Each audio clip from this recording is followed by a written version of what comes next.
السلام عليكم ورحمة الله وبركاته. إن الحمد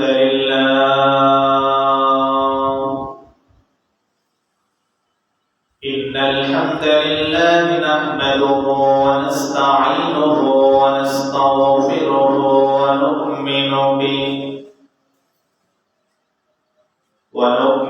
به ونتوكل عليه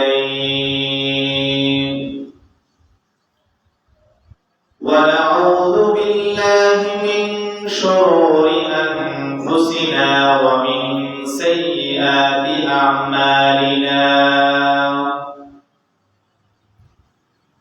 من يهده الله فلا مضل له ومن يضلله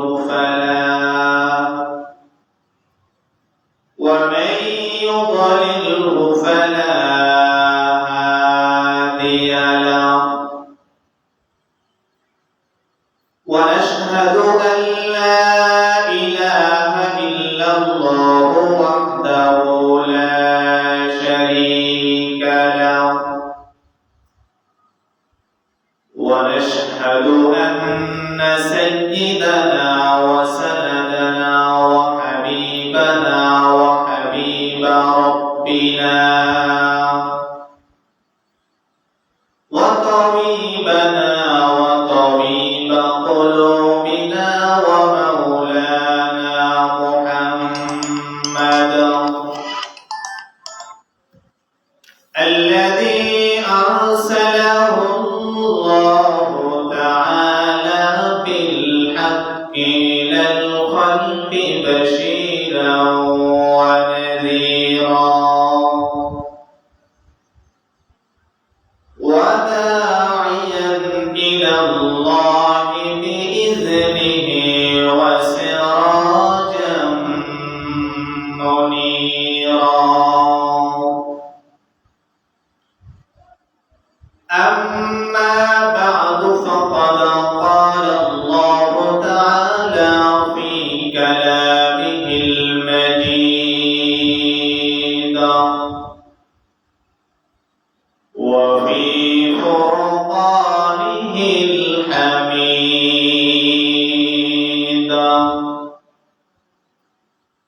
أعوذ بالله من الشيطان الرجيم.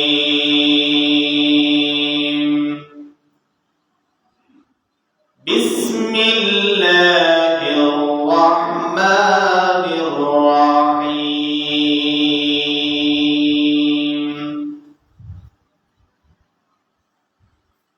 إنما المؤمنون الذين إذا ذكر الله وجلت قلوبهم وإذا تليت عليهم آياته زادتهم إيمانا وعلى ربهم يتوكلون.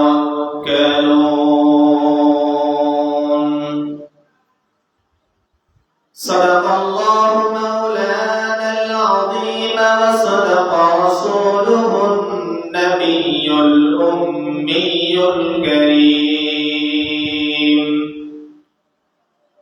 ونحن على ذلك لمن الشاهدين والذاكرين والشاكرين والحمد لله رب العالمين.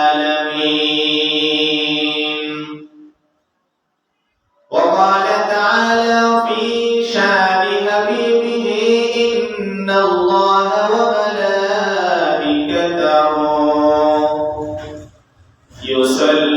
يصلون على النبي يا أيها الذين آمنوا صلوا عليه وسلموا تسليما. شكرا لله. اللهم صل على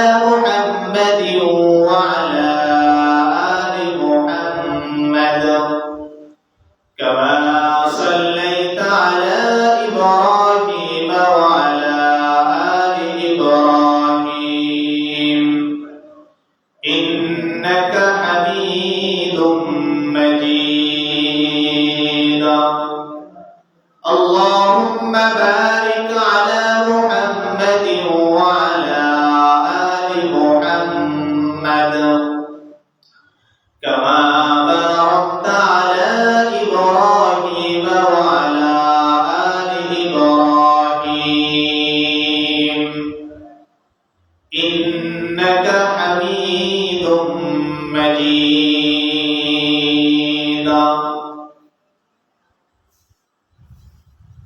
আলহামদুলিল্লাহ, মহান রব্বুল আলামিনের অশেষ মেহেরবানি যে মহান রব্বুল আলামিন আমাদেরকে দয়া করে মহব্বত করে ভালোবেসে মহান রব্বুল আলামিনের মহান বিধান জুমা নামাজ আদায় করার জন্য মসজিদে নিয়ে আসছেন। এজন্য অন্তরের গভীর থেকে একবার কালিমাত শুকর আদায় করে আলহামদুলিল্লাহ। আল্লাহ তাআলা আমাদেরকে শ্রেষ্ঠ মাখলুক হিসেবে কবুল করেছেন, শ্রেষ্ঠ নবীর উম্মত হিসেবে কবুল করেছেন এবং শ্রেষ্ঠত্ব একটা দিনে, সপ্তাহের শ্রেষ্ঠ দিনে আল্লাহ তাআলা আমাদেরকে আল্লাহ তাআলার ঘরে হাজিরা দেওয়ার তৌফিক দান করেছেন। এজন্য সে মহান রব্বের আলিশান দরবারে আকাশ বাতাস প্রকম্পিত করে দিলের গভীর থেকে, হৃদয়ের গভীর থেকে আরেকবার কালিমাত শুকর আদায় করে আলহামদুলিল্লাহ। আমরা আল্লাহর ঘরে আসতে পেরেছি, এজন্য আমরা বেজার না খুশি? খুশি। খুশি না বেজার? খুশি। আল্লাহর ঘরে আসতে মুমিনরাই খুশি হয়। মুমিনরা আল্লাহ তাআলার যেখানে আলোচনা হয়, যেখানে কোরআনে কারীমের আলোচনা হয়, যেখানে হাদিসের আলোচনা হয়, ওই সমস্ত মজলিসগুলো মুমিনদের কাছে খুবই প্রিয়। মুমিনরা ওই সমস্ত মজলিসগুলোকে ভালোবাসে, মহব্বত করে, ওই সমস্ত মজলিসে মুমিনরা সময় দেয়। তাহলে কোরআনের মজলিসে সময় দেয় কারা? যারা মুমিন তারা। যারা মুমিন তারা কোরআনের মজলিসে সময় দেয়। আর যারা মুমিন নয়, প্রতারক, ধোঁকাবাজ, মুনাফিক, তাদের কাছে এই সমস্ত কোরআনের মজলিস ভালো লাগে না। আমরা মানুষ, পৃথিবীতে আল্লাহ তাআলা আমাদেরকে পাঠিয়েছেন, এক একটা ধাপ অতিক্রম করে আল্লাহ তাআলা আমাদেরকে পৃথিবীতে পাঠিয়েছেন। একটা সময় আমরা কিছুই ছিলাম, শুধু মৃত ছিলাম। আমরা ছিলাম একটা সময় বাতাসের মধ্যে, আমরা ছিলাম একটা সময় মাটির মধ্যে, আমরা ছিলাম একটা সময় খাবারের মধ্যে, ঠিক কি না? সেই সমস্ত জিনিসগুলো থেকে আল্লাহ তাআলা আমাদেরকে ধারাবাহিকভাবে এক একটা পদ্ধতি অবলম্বনের মাধ্যমে আমাদেরকে পৃথিবীতে পাঠিয়েছেন। পৃথিবীতে কি আমরা বড় হয়ে আসছি? বড় হয়ে আসছি না, আমরা পৃথিবীতে আসছি ছোট্ট শিশুরূপে। কিরূপে? শিশুরূপে। আল্লাহ তাআলা বলেন সুম্মা নুখরিজুকুম তিফলা, যে সমস্ত ধারাগুলা অতিক্রমের পর আমি আল্লাহ তোমাদেরকে ছোট শিশু বাচ্চা রূপে দুনিয়াতে পাঠিয়েছি। কিভাবে আসছি? বাচ্চা রূপে। সেখান থেকে আল্লাহ তাআলা আমাদেরকে হাঁটি হাঁটি পা পা করে হায়াতের মধ্যে বরকত দিয়ে আজকের এই জুমার মুহূর্ত পর্যন্ত আল্লাহ আমাদের হায়াতে সময় দিয়ে দিয়েছেন। আলহামদুলিল্লাহ। আমাদের সাথে হাজারো শিশু জন্মগ্রহণ করেছে, করেছে কি করে না? জন্মগ্রহণ করার পর থেকে ধারাবাহিক জীবন চলার মধ্য থেকে তারা বিদায় নিয়ে চলে গেছে। তারা আজকের এই মুহূর্ত পর্যন্ত বেঁচে নাই। আছে না নাই? নাই। আমাদের সাথী ছিল, আমাদের এই দারুল ইফতাতে এই বছরের আগের বছর আমাদের সাথে একসাথে দাখিলা ইমতিহান নিয়েছে, দিয়ে ভর্তি তার হওয়ার সুযোগ হয়েছে। কিছুদিন যাওয়ার পর ওই সাথী আল্লাহর ডাকে সাড়া দিয়ে চলে গেছে। অথচ আমাদের মতো যুবক ছিল। কত আফসোসের বিষয়, চোখে পানি চলে আসে। ওই সাথী আমাদের মতো যুবক, তার মনে কত কথা ব্যক্ত করত, জীবনে সে কি করবে সে সমস্ত বিষয় নিয়ে তার সাথে আলোচনা হতো অনেক সময়। কিন্তু আজকে তাকে আমরা হারিয়ে ফেলেছি।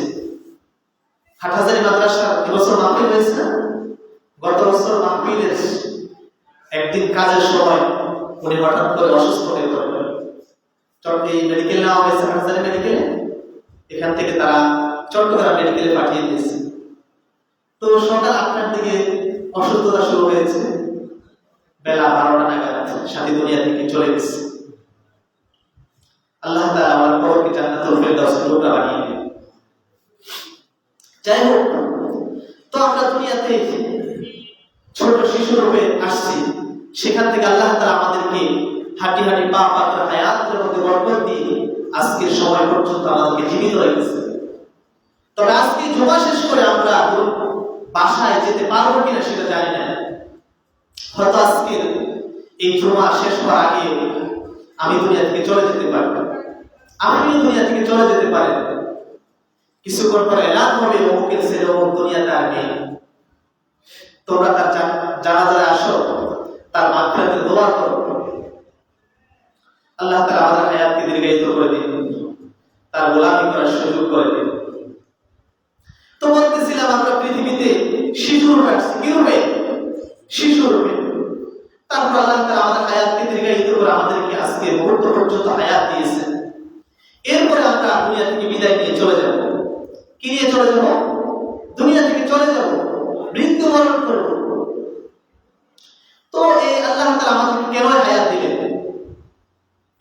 আল্লাহ তাআলা বলেন, ওয়া মা খালাকতুল জিন্না ওয়াল ইনসা ইল্লা লিয়াবুদুন। আমি রব্বুল আলামিন পৃথিবীতে মানব এবং দানবকে সৃষ্টি করেছি, মানুষ এবং জিন জাতিকে সৃষ্টি করেছি শুধুমাত্র কেবলমাত্র আমি রব্বুল আলামিনের গোলামি করার জন্য। পৃথিবীতে আল্লাহ তাআলা মানব এবং দানব, জিন জাতি এবং মানুষ জাতিকে আল্লাহ তাআলা সৃষ্টি করেছেন আল্লাহর গোলামির জন্য। কার গোলামির জন্য? আল্লাহর গোলামির জন্য। আল্লাহ তাআলা আমাদেরকে আল্লাহ তাআলার গোলামির জন্য সৃষ্টি করেছেন। কতদিন পর্যন্ত আল্লাহর গোলামি করার সুযোগ আমরা পাবো? কোন দিন থেকে আল্লাহর গোলামি করার পরে আল্লাহ তাআলা তা গ্রহণ করবেন না? আমাদের জানার দরকার আছে কি নাই? আল্লাহ তাআলা তাও আমাদেরকে বাতিয়ে দিলেন যে তোমরা যখন বালেগ হয়ে যাবে, তোমাদের গোলামের হিসাবের খাতা শুরু হয়ে যাবে। কে কি আমল করতেছো, কে ভালো আমল করতেছো, কে খারাপ আমল করতেছো, হিসাবের খাতা চালু হয়ে যাবে। আর কোন দিন তোমাদের হিসাবের খাতা বন্ধ হয়ে যাবে? আল্লাহ তাআলার ইবাদতের সময় কোন সময় পর্যন্ত? আল্লাহ তাআলা বলেন, ওয়া'বুদ রাব্বাকা হাত্তা ইয়াতিয়াকাল ইয়াকিন। আমি রব্বুল আলামিনের গোলামি করো, আমি রব্বুল আলামিনের ইবাদতের মধ্যে লেগে যাও, আমি রব্বুল আলামিনের গোলামি করো মরণ পর্যন্ত। কোন পর্যন্ত? মৃত্যু পর্যন্ত আমি রব্বুল আলামিনের গোলামি করো। মৃত্যুর ঘন্টা যখন বেজে যাবে, মৃত্যুর এলান যখন হয়ে যাবে, আর যত ইবাদত করো রব্বুল আলামিনকে যদি ডাকার সুযোগ হয়ে যায়, তারপরে রব্বুল আলামিন তোমাদের ইবাদত গ্রহণ করবেন না। তাহলে ইবাদতের সময় কোন পর্যন্ত? ইবাদতের সময় হলো বালেগ হওয়ার পর থেকে মৃত্যু পর্যন্ত। যেদিন থেকে আমরা বালেগ হয়েছি, আমরা যেদিন থেকে বয়সে উপনীত হয়েছি, সেদিন থেকে যেদিন আমরা দুনিয়ার জগৎ ছেড়ে চলে যাব, মৃত্যুর ঘন্টা বেজে যাবে, ততক্ষণ পর্যন্ত ইবাদতের সময়। এরপরে 1 মিনিটও আপনার জিকির, আপনার নামাজ, আপনার রোজা, আপনার হজ, আপনার যাকাত কিছু আল্লাহর দরবারে গ্রহণ হবে না। আল্লাহর ইবাদতের সময় হলো মৃত্যু পর্যন্ত। কি পর্যন্ত? মৃত্যু পর্যন্ত। আল্লাহ নবী বলেন, তোমরা শুনে রাখো, দুনিয়ার জমিন থেকে তোমরা চলে যাবে, তোমাদের আমলের দরজা বন্ধ হয়ে যাবে, তবে আমি তোমাদেরকে একটা সুসংবাদ দিই, মৃত্যুর পরেও তোমাদের যখন আমলের দরজা বন্ধ হয়ে যাবে, কবরের মধ্যে যখন তোমরা চলে যাবে, তখন তোমাদের কোনো আমল গ্রহণ করা হবে না। তবে এমন তিনটা আমল আছে, উম্মত আমার যদি দুনিয়ার জমিনে হায়াতে থাকা অবস্থায় করতে পারো, কবর জগতে চলে যাওয়ার পরেও তোমার আমলের দরজা বন্ধ হবে না। আল্লাহু আকবার। তাহলে আল্লাহ করে আমাদেরকে সুসংবাদ দিচ্ছেন, উম্মত এমন তিনটা আমল আছে, দুনিয়ার হায়াতে যদি তোমরা করতে পারো, তোমরা কবর জগতে চলে যাওয়ার পরেও তার সওয়াব কবরে শুয়ে শুয়ে পেতে থাকবে।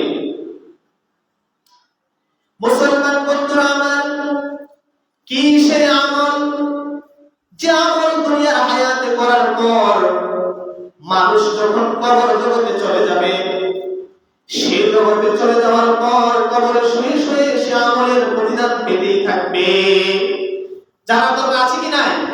কারা কারা চুপ জানতেছেন? হাত তুলে দেখান তো, কারা জানতে চান? আল্লাহ তাআলা আমাদের কবুল করেন। কি সে আমল যে আমল মানুষ দুনিয়াতে করার কারণে মানুষ যখন মৃত্যুর হয়ে যাবে, মানুষ যখন পরপার চলে যাবে, কবরে শুয়ে শুয়ে তার সওয়াব পেতেই থাকবে। আল্লাহ নবী বলেন, এক নম্বরে হলো সাদাকাতুন জারিয়া। এক নম্বরে হলো সাদাকাতুন জারিয়া, এমন দান সাদাকা যেই সাদাকার আমল দুনিয়াতে জারি থাকে। মুসলমান বন্ধুরা আমার, দুনিয়াতে কত মানুষ আছে, থাকার ব্যবস্থা নাই, আছে কি নাই?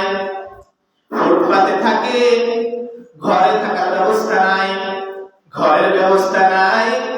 আবার ঘর আছে, ঘরের চাল ফুটো, বর্ষার মৌসুমে বৃষ্টি পড়তে পড়তে ঘর শেষ হয়ে যায়, কষ্টের কোনো শেষ থাকে না, এমন লোক আছে কি নাই?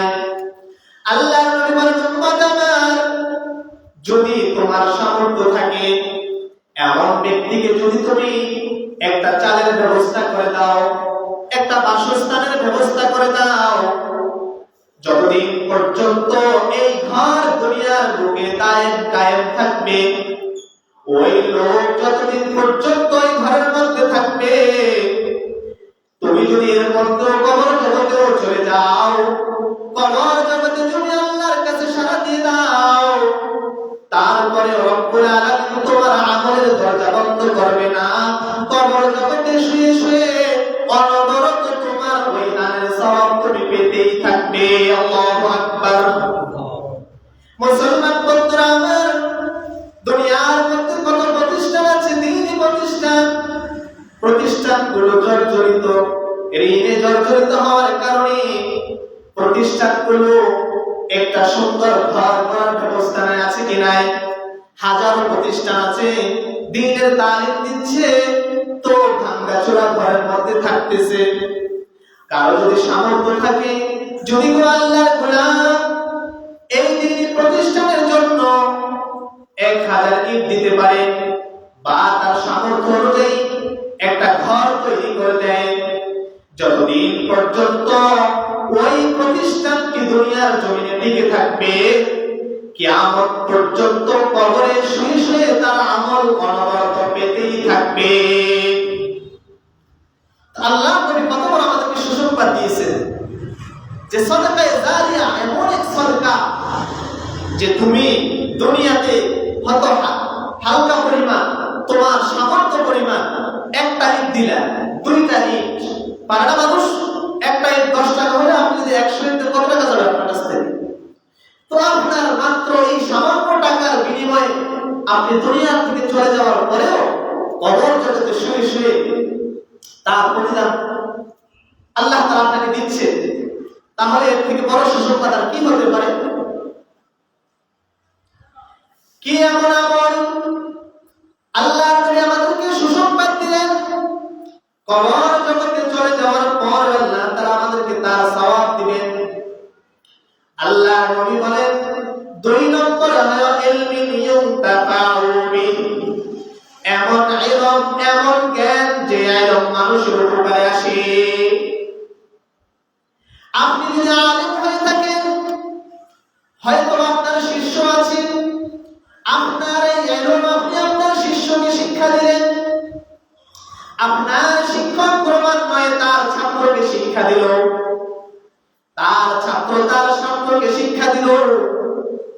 কিয়ামত যতদিন পর্যন্ত না আসবে, যতদিন পর্যন্ত ইলমের ধারাবাহিকতা জারি থাকবে, ততদিন পর্যন্ত আপনি কবর জগতে শুয়ে শুয়ে তার সওয়াব পেতেই থাকবেন। আল্লাহু আকবার। ইলমের এত দাম আল্লাহর কাছে, এরকম মানুষের কাছে কত দামি। এই ইলমের কারণে আল্লাহ তাআলা মানুষকে সম্মানিত করেছেন, ইলমের কারণে আল্লাহ তাআলা মানুষকে মর্যাদা দিয়েছেন, ঠিক কিনা? হযরত আদম আলাইহিস সালামকে আল্লাহ তাআলা ফেরেশতাদের মাধ্যমে সিজদা করিয়েছেন। কারণটা কি? কারণ ছিল আদম আলাইহিস সালামের কাছে ইলম ছিল, ফেরেশতাদের কাছে ইলম ছিল না, ঠিক কিনা? তাহলে ইলমের দাম আল্লাহর কাছে আছে কি নাই? আছে। দ্বীনের ইলম যতদিন পর্যন্ত দুনিয়াতে টিকে থাকবে, পরকালে ইলম যতদিন পর্যন্ত দুনিয়াতে টিকে থাকবে, আপনি ততদিন পর্যন্ত তার সওয়াব পেতেই থাকবেন, তার প্রতিদান পেতেই থাকবেন, অনবরত পেতেই থাকবেন। আল্লাহু আকবার। 3 নম্বরে কি? সে আমল যা কবর জগতে শুয়ে শুয়ে তার সওয়াব পেতেই থাকবো। এ মুসলমান ভাই, আল্লাহর নবী বলেন ওয়ালাদু সালিহ ইয়াদউ লাহু। 3 নম্বর হলো উম্মত আমার নেক সন্তান, যেই সন্তান তুমি কবর জগতে চলে যাওয়ার পরে তোমার জন্য আল্লাহর কাছে দোয়া করে। যে সন্তান তুমি কবর জগতে চলে যাওয়ার পর রাতের তাহাজ্জুদ নামাজে দাঁড়িয়ে তোমার জন্য দোয়া করে, রব্বুল আলামিন আমার পিতাকে তুমি ক্ষমা করে দাও, আমার পিতার কবরকে নূরে ভরপুর করে দাও। ও মালিক, আমি আমার বাবার সন্তান হয়ে তার জন্য দোয়া করছি, তুমি আমার দোয়া কবুল করো। হাদিসের মধ্যে এসেছে আল্লাহর নবী বলেন নেক সন্তানের দোয়া কখনোই রব্বুল আলামিন ফিরিয়ে দেন না। যারা দুনিয়াতে নেক সন্তান রেখে গেছে, আজ যদি আমরা তাদেরকে কবর জগতে দেখতাম তাহলে তার মর্যাদা বুঝতে পারতাম যে নেক সন্তানের মর্যাদাটা কি, নেক সন্তান আমাকে কি দিতে পারে। সামান্য একটু আপনি টাকা খরচ করে, একটু শ্রম দিয়ে আপনার সন্তানকে যদি নেককার বানাতে পারেন, আল্লাহর শপথ করে বলি কবর জগতে আল্লাহ আপনার জন্য শান্তির ফয়সালা করবেই করবে ইনশাআল্লাহ। কারণ হলো আল্লাহর নবী সুসংবাদ দিয়েছেন যে নেক সন্তান পিতামাতার জন্য দোয়া করে। আর আমরা আজকে সন্তানদেরকে নেক বানাইতেছি না, সামান্য দুনিয়ার লোভে সন্তানদেরকে আমরা দুনিয়ার লোভে ছেড়ে দিচ্ছি। ভাই, এটা দুনিয়া, এটা দুনিয়া, এই দুনিয়া কাউকে ছাড় দেয় না, এই দুনিয়া স্বার্থপর, এই দুনিয়া সকলকে বিদায় করে দেয়। তবে আমাদের একটা জগৎ আছে, যে জগৎটা হয়তো আমার জন্য হবে ভালো অথবা আমার জন্য হবে খারাপ। সে জগৎটা হলো কবর জগৎ, আখিরাতের জগৎ। ওই জগতে ভালো থাকতে চান কি চান না? চান? ভালো থাকতে চান? ওই জগতে ভালো থাকতে হলে আমাদেরকে দুনিয়ার জগতে ভালো কাজ করে যেতে হবে। আল্লাহ নবী আমাদেরকে যে 3টা সুসংবাদ দিয়েছেন যে দুনিয়ার হায়াতে যদি তুমি থাকো আর টোটা বাটা কিছু সামান্য আমল করে যেতে পারো, যে আমলগুলো তোমার পরজগতের জন্য ফায়দা দিবে, তাহলে তুমি কবর জগতে শুয়ে শুয়ে তার প্রতিদান পেতেই থাকবে, তার প্রতিদান পেতেই থাকবে।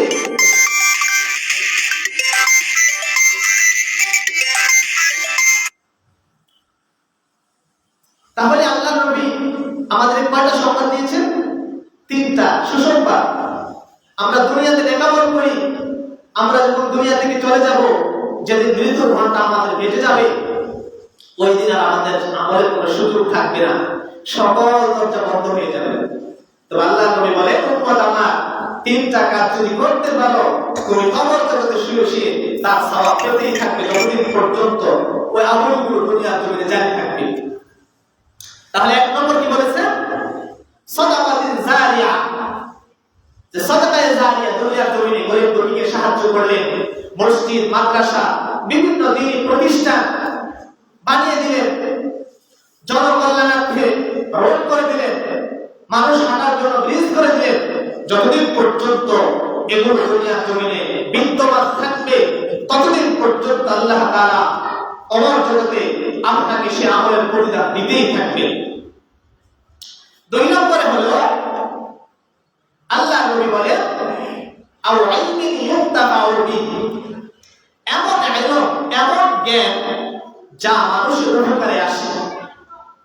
বলে কিয়ামত পর্যন্ত যদি এই জ্ঞানের ধারাবাহিকতা চালু থাকে, কিয়ামত পর্যন্ত তুমি কবর জগতে শুয়ে শুয়ে তার প্রতিদান পেতেই থাকবে। তিন নম্বরে আল্লাহ নবী বলেন ওয়ালাদু সালিহ ইয়াদউ লাহু, এমন এক সন্তান যে সন্তান তার পিতামাতার জন্য দোয়া করে। তাহলে নেক সন্তানের জন্য আছে কি নাই? আছে না নাই? নেক সন্তান ছাড়া কারা কারা হাত তুলে দেখান তো, আল্লাহকে দেখান। আল্লাহ আমাদের কবুল করুন, নেক সন্তান দান করুন। ওই সন্তানের পিতামাতা কত বড় দামি, ওই মা বাবা কত বড় দামি, যেই মা বাবার সন্তান কোরআনের হাফিজ। ওই মা বাবা কত বড় দামি, যে মা বাবার সন্তান কোরআনের কারি। ওই পিতামাতা কত বড় ভাগ্যবান, যে পিতামাতার সন্তান কোরআনের আলিম। কোরআনের আলিম যদি দুনিয়াতে তার ইলম মোতাবেক আমল করতে পারে, কবর জগতে হাসরের ময়দানে আল্লাহ তাআলা তাকে এমন পাওয়ার দিবেন যে তাকে তার সাতশির পর্যন্ত যত মানুষ আছে তাকে পাওয়ার দিবেন, সে সুপারিশ করে আল্লাহর কাছে জান্নাতে নিয়ে যাওয়া। তাহলে আলিমের প্রয়োজন আছে কি নাই? আছে না? সমাজে আলিমের প্রয়োজন আছে কি নাই? এরকমের প্রয়োজন আছে। আপনি যদি আপনার সন্তানকে আলেম বানাতে পারেন একটু কষ্ট করে, আপনার এই দুনিয়ার জগৎ হয়তো একটু কষ্টে কাটতে পারে। আলেমরা দুনিয়াতে কষ্টে নাই, এটাই স্বতঃসিদ্ধ কথা। আলেমরা অল্প টাকা কামায় কিন্তু ভালো আছে, এটা মানেন তো? মানে জরিপ দিয়ে দেখে আলেমদের টাকা কম, মাসিক বেতন 10,000 টাকা, কিন্তু আল্লাহ তাআলা তাকে চালাচ্ছে 50,000 টাকা, যিনি কামায় তার মতো আরো ভালো চলতেছে।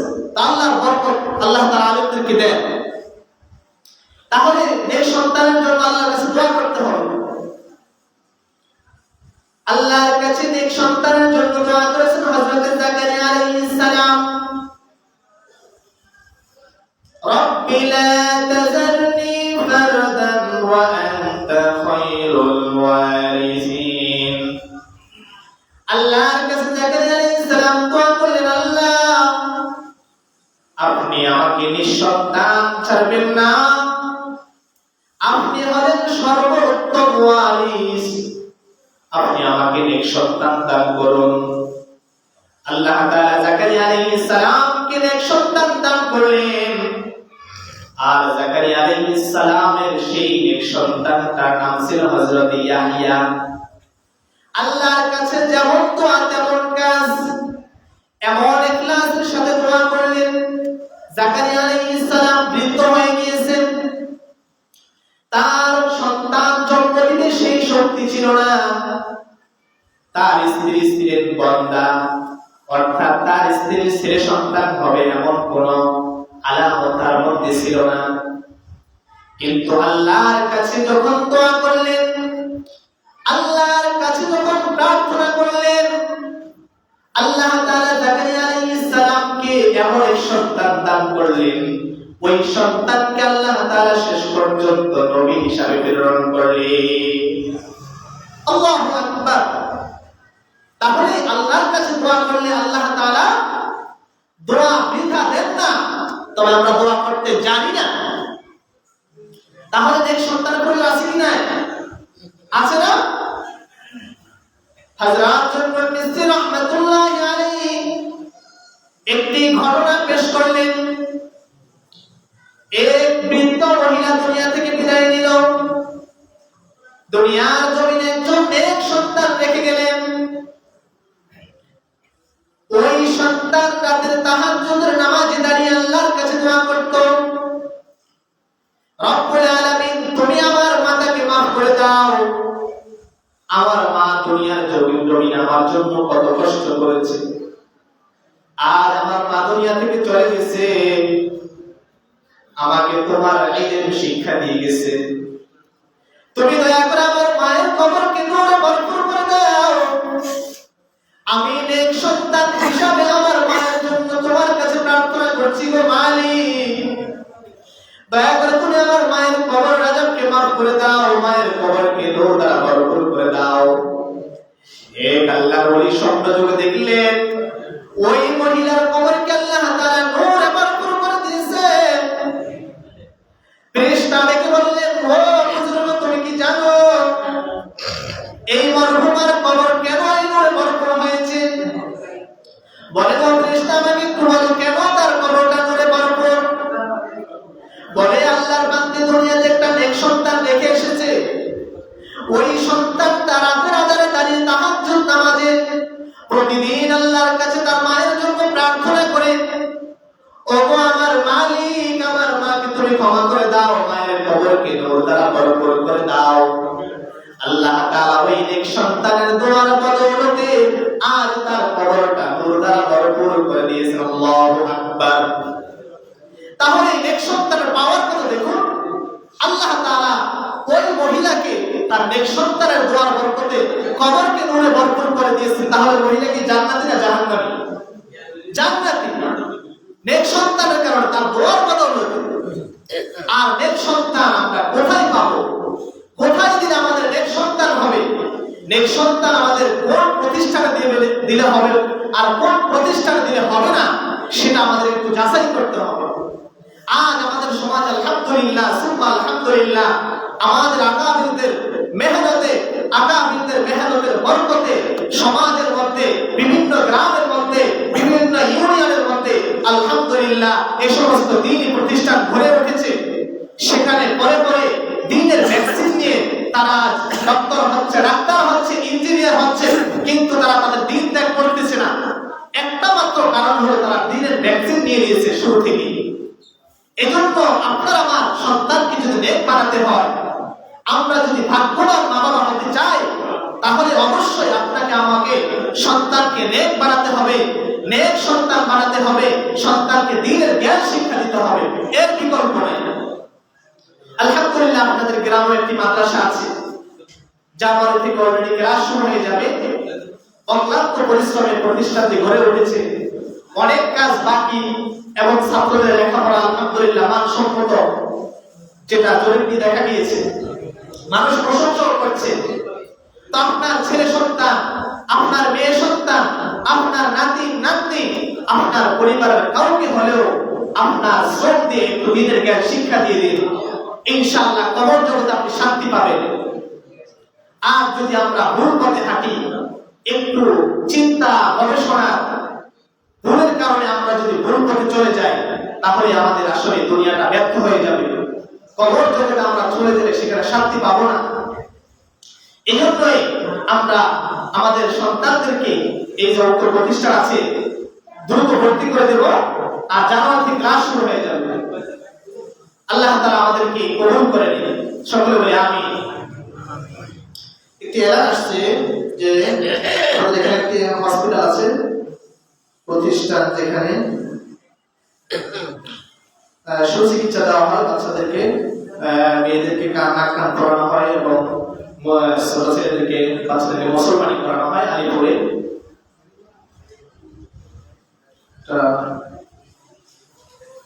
কম খরচে আমরা সেখানে একটা প্রতিষ্ঠান আছে, এটার নাম কি আমি জানি না।